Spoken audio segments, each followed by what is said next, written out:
안녕하세요, 여러분. 우리가 이제 지난주부터 행복한 삶을 위한 조건으로서 건강한 정신을 갖추어야 된다.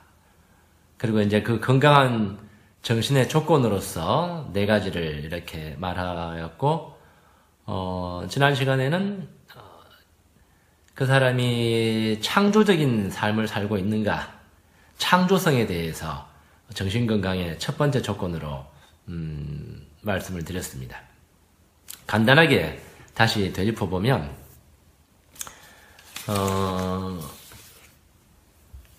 거기 니체의 말을 언급해서 춤추는 별이 탄생하기 위해서는 내면의 혼돈을 간직하고 있어야 한다, 이렇게 이야기했죠.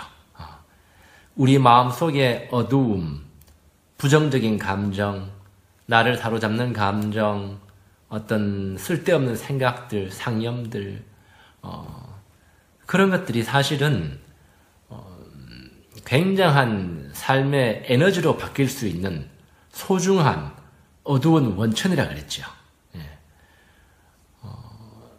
그래서 그거를 얼마나 잘 받아들여서 자원으로 활용하는가, 거기에 이제 그 사람이 창조성이 있느냐 없느냐, 이제 이거를 가늠할 수 있다고 이야기했습니다. 실제로 이 우주 공간의 거의 80% 이상을 차지하는 것이 암흑 물질이에요. 우리 눈에는 그냥 우주 공간이 텅 비어 있는 것처럼 보이지만 그렇지 않습니다.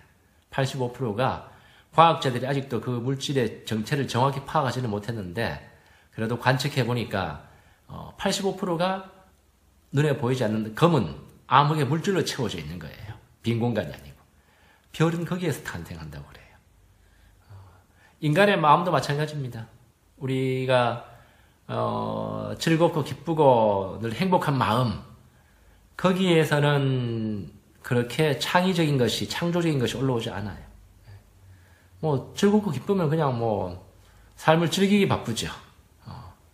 하지만 우리 마음의 어두움, 그 무의식 속에 있는 그 원천과 우리가 직면할 때 우리는 힘들어집니다. 힘들어질 때 인간은 삶의 의미에 대해서 생각하고 뭔가 나 자신에 대해서 고민하기 시작하고 거기에서 답을 찾으려고 그래요. 그러면서 인간은 성장하고 커갑니다. 늘 밝고 즐거운 것만 있으면 예를 그것 때문에 이제 그런 증상을 보였던 분 예를 내가 지난 시간에 들어드렸죠, 그죠? 위험해요. 노이로제로 가는 지름길입니다. 그래서 이 그림을 다시 한번 이렇게 상기시켜 드리면, 우리 삶의 어두운 영역, 바로 이 무의식의 부분이죠, 그죠? 이 무의식의 부분. 이 어두운 영역과 우리가 함께 머물러 있는 시간들, 이 영역이 불쾌하고 힘들지만 이 영역을 우리가 자원으로 활용해내는 사람이 이제 창조적인 삶을 꽃 피워낼 수 있다고 이렇게 말씀을 드렸습니다. 자, 오늘은 두 번째, 정신건강의 두 번째 조건으로서 심리적인 내구성에 대해서 말씀을 드리려고 그래요. 심리적인 내구성.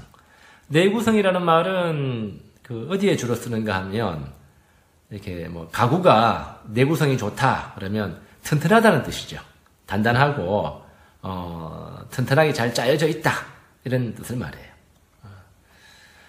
그래서 PPT에서 이제 내가 링크를 걸어 놓은 노래가 80년도 중반쯤인가, 그때 이제 우리가 즐겨 들었던 그 가수의 노래인데, 변진섭이라는 가수의 우리의 사랑이 필요한 거지요 라는 그러한 그 노래인데, 거기에 보면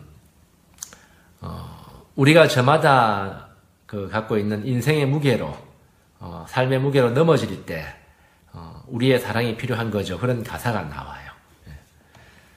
그래서 여기서 이제 심리적인 내구성이라는 것은 인생의 무게를 견뎌내는 힘을 말합니다. 삶의 무게를 견뎌낼 수 있는 힘. 인생의 무게라는 것은 변진섭이 말하는 것처럼 저마다 힘에 겨운 인생의 무게, 이렇게 이야기했죠. 저마다 그랬습니다. 인생의 무게는 남녀노소, 빈부를 가리지 않습니다. 나이가, 이제 남성이든 여성이든, 나이가 많은 사람이든 어린 사람이건, 돈이 많은 사람이건, 돈이 적은 사람이건, 인생의 무게를 다 가지고 있어요. 단지, 내 무게만 제일 무거워 보이고, 다른 사람은 그만큼 안 무거워 보인다라는 것이 이제 우리가 현실적으로 느끼는 느낌이고요. 또 흔히 우리가 생각하기 쉬운 거는 이제 또 돈이 많고 경제적으로 윤택하면 인생의 무게가 더 가벼울 거라고 그렇게 생각한다는 겁니다. 물론 경제적으로 이렇게 윤택하면 아무래도 뭐 삶을 유용하게 이렇게 살아갈 자원들은 많겠죠. 그러나 나처럼 심리 상담을 이렇게 하면서 사람들의 내면을 많이 본 사람은 겉보기와는 다르다라는 것을 많이 알 수 있습니다. 그리고 나 같은 경우에는 직업의 특수성으로 인해 가지고 이제 그래도 뭐 여러 계층의 사람들을 많이 만나거든요.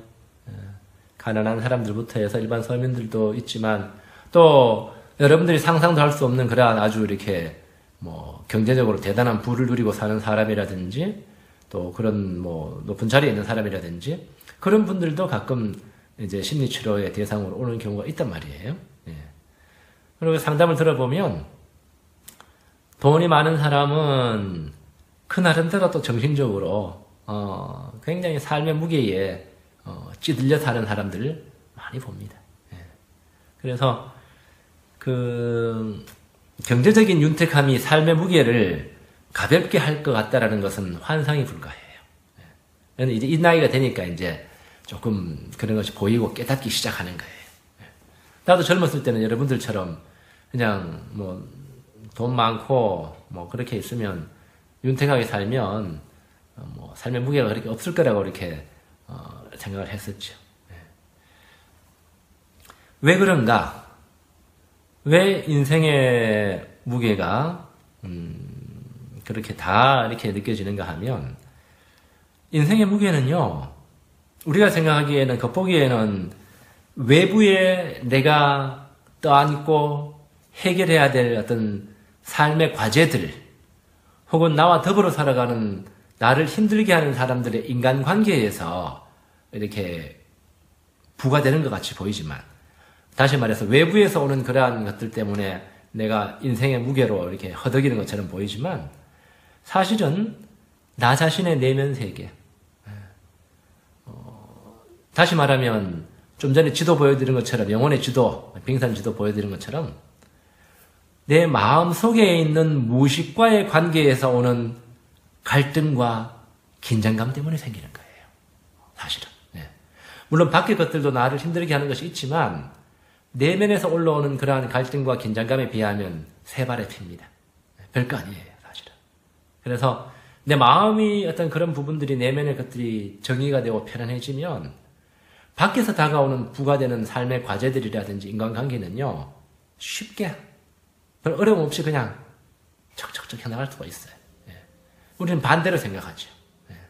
바깥에 있는 어떤 외부 환경과 사람들 이런 것들이 나를 힘들게 해서 내가 이렇게 무겁다고 이렇게 생각하는 거예요.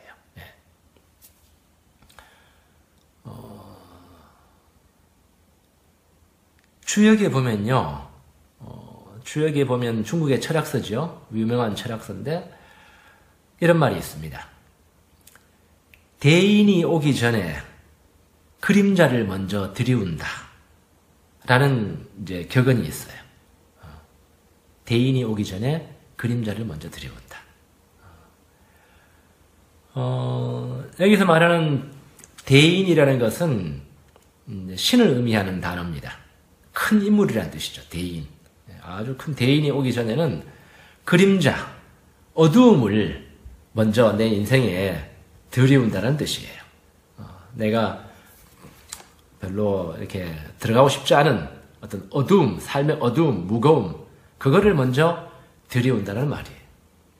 그 말은 뭔가 하면, 반대로 말하면, 내 삶이 어둡고, 무겁고, 불안하고, 무게에 짓눌리는 그러한 빨리 탈출하고 싶은 어떤 그러한 순간, 그러한 어떤 느낌들, 그거는 그 뒤에 대인이 오고 있다라는 증거라는 거예요.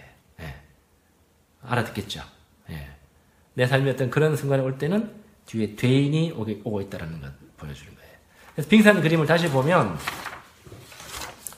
처음에 이렇게 봤죠, 그죠? 예, 이렇게 봤는데 여기서 대인이란 바로 우리 내면의 중심에 있는 내면의 신, 예, 우리 전체 인간 정신의 중심의 핵, 예, 이거를 대인이라고 볼 수 있습니다. 예. 근데 이제 이 그림을 뒤집어 보면 주역의 말을 조금 이해하기가 쉬워요. 이렇게 보세요. 이렇게 보면 이제 나라는 자아가 조그만하죠, 그죠? 예. 조그만해서 요만큼 있는데 이것이 이제 뒤집어 버리면 이 빙산의 무게가 다 느껴지겠죠. 예. 빙산의 무게가 내 안에 있는 그런 개인적인 컴플렉스의 어떤 무게, 내리누르는 무게들, 또 더 궁극적으로는 내면의 신, 대인이 이것들을 누르고 있는 거예요. 그죠? 예. 너 이런 문제들을, 마음의 문제들을 풀고 나를 만나라. 너와 내가 연결이 돼야만이 너가 인생에 힘을 쓰고 살아갈 수 있어. 라고 압박을 가하는 거예요. 예. 그래서 단적으로 말하면 우리 인생에 느껴지는 삶의 무게는요, 결국은 내 마음의 무게, 내 정신의 무게, 결국은 대인이 내려누르고 있는 무게예요. 예. 이것들을 받아들이면 이제 이 자아가 점점 커지죠. 예. 커지고 확장되고 그러면 이제 그런 고통이 점점 덜 느껴집니다. 오늘은 이제 거기에 대해서 좀 이야기를 할까 싶어요. 여러분들이 삶에서 수시로 느껴지는 그러한 삶의 무거움, 무기력감, 불안, 답답함, 짜증남, 공허함, 외로움, 이런 어떤 그 그림자, 어두움들, 예. 이런 것이 생기면 그분이 오시고 계시는구나. 예. 대인이 오시고 계시는구나. 이렇게 깨달으면 그 사람은 자기 정신의 본질을 제대로 알고 있는 사람입니다. 자, 이와 관련돼 가지고 한 가지 이제 옛날 이야기를 하나 해드릴게요. 과연 이 대인이라는 것이 어떤 존재인가 알 수 있게 하는 이야기입니다. 우리 이제 가톨릭의 성인 중에서 성 크리스토퍼라는 성인이 있습니다. 실제로 3세기 무렵에 터키 지방에 살았던 사람인데요. 이분에 관한 어떤 전설이 있어요. 이 성 크리스토퍼는 가톨릭에서 여행자의 수호 성인이에요. 이 사람은 실제로 실존 인물인데 굉장히 그 힘이 세고 막강한 육체를 지니고 있는 사람이었어요. 그래서 그러한 자기 힘을 뽐내는 그런 오만한 사람이었습니다. 그래서 나는 가장 강한 인간만을 섬길 거야. 라고 이렇게 이제 생각을 하고, 처음에는 어떤 이제 가장 막강하다는 왕을 찾아가지고 이렇게 섬기는데, 왕이 가만히 보니까 악마를 두려워하는 거예요. 그래서 그걸 안 순간부터는 악마를 찾아가서 이제 섬깁니다. 근데 어느 날 보니까 또 악마가 십자가를 무서워한다는 것을 발견했어요. 그래서 그는 이제 그리스도를 찾아낼 수만 있으면 이제 이 십자가에 달려있는 그리스도를 찾아내면 섬겨야 되겠다. 그리고 이제 찾아 나서는 거예요. 어떤 이제 수도자가 충고를 해주는 거예요. 이 그리스도를 만나는 방법을 가르쳐 줍니다. 당신이 내가 가르쳐 주는 어느 강가에 가서 강 여울목에서 이렇게 기다리면서 그 강을 건너는 사람들을 어깨에 올려서 건네줘라. 당신은 몸이 건강하고 튼튼한 사람이니까 그렇게 하다 보면 언젠가는 그리스도를 만날 거다. 이렇게 이야기해 주는 거예요. 그래서 이제 그 강에 가가지고 사람들을 이렇게 업어서 이제 건네주면서 그리스도를 기다립니다. 그러던 어느 날 폭풍이 몰아치는 밤에 조그마한 어린아이가 한 명 와서 강을 좀 건네주세요. 그러는 거예요. 크리스토퍼 성인은 아이 하나쯤이야. 이제 그러면서 이제 흔쾌히 등에 이렇게 딱 이렇게 어깨 위에 올립니다. 그런데 이제 강으로 들어가서 한 발자국 뗄 때마다 이 아이의 몸이 점점 무거워지는 거예요. 점점 무거워져. 그리고 이제 크리스토퍼의 걸음이 점점 느려지고 나중에는 도저히 강을 못 건너겠는 거예요. 얼마나 무거운지. 강 한가운데 이르렀을 때는 마치 온 우주를 등 위에 짊어지고 있는 것 같다. 이렇게 느낍니다. 그때 아이가 이렇게 이야기합니다. 너는 지금 온 우주를 짊어지고 있는 것이다. 내가 바로 네가 찾던 그리스도이다. 이렇게 이야기하는 거예요. 그래서 이제 이 크리스토퍼가 자신이 그리스도를 업고 있음을 깨닫습니다.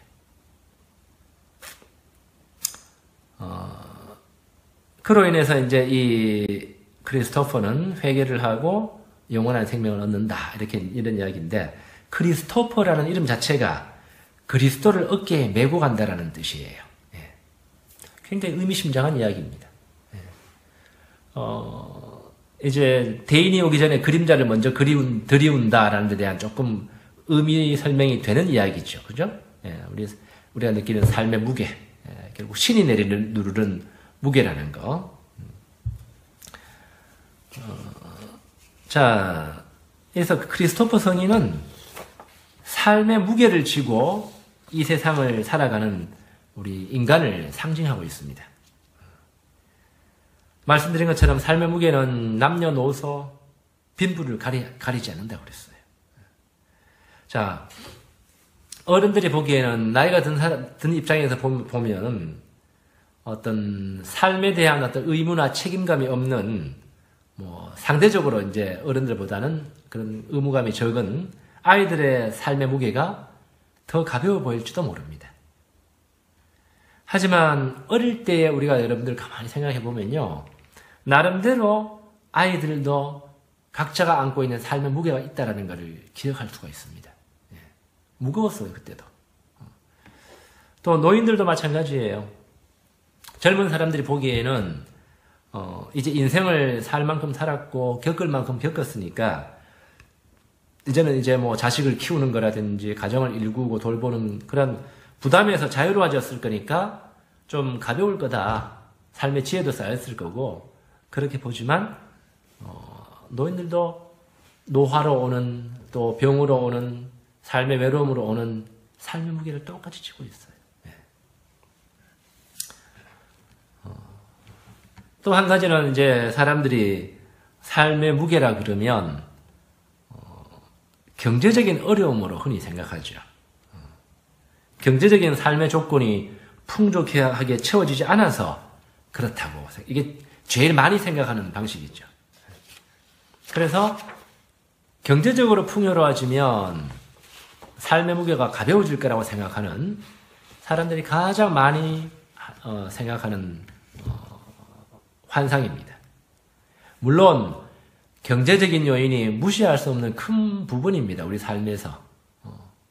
하지만 그것이 삶의 무게를 줄이는데 본질적인 요소는 되지 못해요. 본질적인 요소가 되지 못한다는 말은 뭔가 하면 삶의 무게가 나이와도 상관없다고 했듯이 경제적인 빈부와도 상관없는 겁니다. 수백억을 벌어놓더라도 내 마음 속에 있는 마음의 삶의 무게는 단 1g도 가벼워지지 않습니다. 한 가지 실제적인 예를 한번 들어볼까요? 우리는 이제 서민들은 돈에 대한 관념이 이제 억대로 넘어가면 별 개념이 없습니다. 그죠? 몇백만 원, 몇천만 원은 좀 감이 있더라도 지금 이제 우리나라 최고의 재벌 기업은 삼성으로 우리가 알고 있죠. 삼성의 아직은 병상에 있는 이건희 회장, 이건희 회장의 재산이 얼마인가 한번 따져보면 이제 흥미롭습니다. 공적으로 드러난 이제 개인 재산이 15조 원이에요. 물론 뭐 비공식적으로 드러난 것도 있겠죠. 조 단위로 넘어가면 우리 개념이 없어요. 그래서 한번 계산을 해봤어요. 15조가 얼마나 되는 돈인가 한번 계산을 해보니까 여러분들이 1년 365일 단 하루도 빠지지 않고 1년 365일 동안 매일 1억씩 쓴다고 생각해 보세요. 매일 1억씩. 하루도 안 빠지고 1년 동안. 그러면 몇 년 동안 이 15조 원을 쓸 수 있을 것 같아요? 300년입니다. 300년. 매일 하루도 안 빠지고 1억 쓰는 거 쉽지도 않습니다. 사실 우리 같은 사람한테는. 매일 뭐 벤츠 사고 뭐 사고 매일 이렇게 해도 그렇게 써도 300년을 써야 돼요. 그러면 매일 1000만 원씩 쓴다 그러면 하루도 안 빠지고 365일 동안 1000만 원씩 쓴다 하더라도 그러면 이제 동그라미 하나 더 붙이면 되겠죠. 3000년입니다. 3000년. 네, 어마어마한 돈이죠. 네, 우린 상상도 못하는 돈입니다. 자, 그런 뭐 알려진 재산만 해도 15조 원 대가 있는데 그 자기 통장에 있는 그런 15조 원이 지금 이건희 씨 병상에 누워 계시는 분이시지만 그분의 삶의 무게를 1g이라도 줄여줄 수 있습니까? 아무 의미 없죠, 그죠? 네. 그런 겁니다. 네. 얘가 적절할지는 모르겠지만 그런 부분들은 여러분들 조금 더 나이가 들어야 좀 깊게 이해할 수 있는 부분이기도 합니다. 자, 그래서 이 연령대나 경제적인 빈부와는 상관없이 삶은 견디기 만만치 않은 무게로 나를 짓누릅니다. 그 무게를 가볍게 할 수 있는 방법을 오늘 이제 가르쳐 드리는 거예요. 바로 나를 누르는 그 무게가 바로 그리스도, 대인, 내면의 신이라는 것을 깨닫는 거예요. 그 그리스도는 크리스토퍼에게 했는 것처럼 우리가 세상에 태어나는 순간부터 죽을 때까지 내 어깨에 올라타고 있습니다. 죽을 때까지. 눈에 보이지는 않지만. 그런데 이 올라타고 있는 것이요, 나를 이렇게 괴롭게 하려고 인생을 무겁게 허덕대고 살아가라고 그렇게 하는 것이 아니고요. 거기 올라타고는 내가 가야 될 올바른 삶의 방향을 가르쳐 주기 위함이에요. 저리 가거라. 내가 이리 가려 그러면, 그리로 가지 마. 저쪽으로 가거라. 이런 내비게이션 역할을 해주기 위해 가지고 그 위에 올라타고 있는 거예요. 네. 근데 이제 그것이 짐스럽고 부담스럽게 느껴지는 것은 바로 내가 고집을 피우기 때문에 그래요. 그 방향으로 안 가려고. 그 방향으로 안 가고 내 고집과 내 무지에서 나온 욕심, 이기적인 마음, 내 욕심에 의한 방향으로 가려고 버팅기기 때문에 무거운 거예요. 예를 들면 뒤에서 엄청나게 강한 태풍과 같은 바람이 분다고 생각해봐요. 그 바람에 몸을 맡기고 그냥 이렇게 걸어가면 날아도 가겠죠, 그죠? 가볍게 날려갈 수도 있겠죠. 가볍게 갈 수 있습니다. 그래서 그 바람이 내 삶을 걸어갈 수 있게 해주는 든든한 뒤에 추진력이 돼주는 거예요. 하지만 그 바람에 저항하려고 하면 너무너무 그 바람이 무겁고 힘들게 느껴집니다. 그죠? 뒷걸음질러 해보세요. 도저히 못 가죠. 예. 그거하고 마찬가지입니다.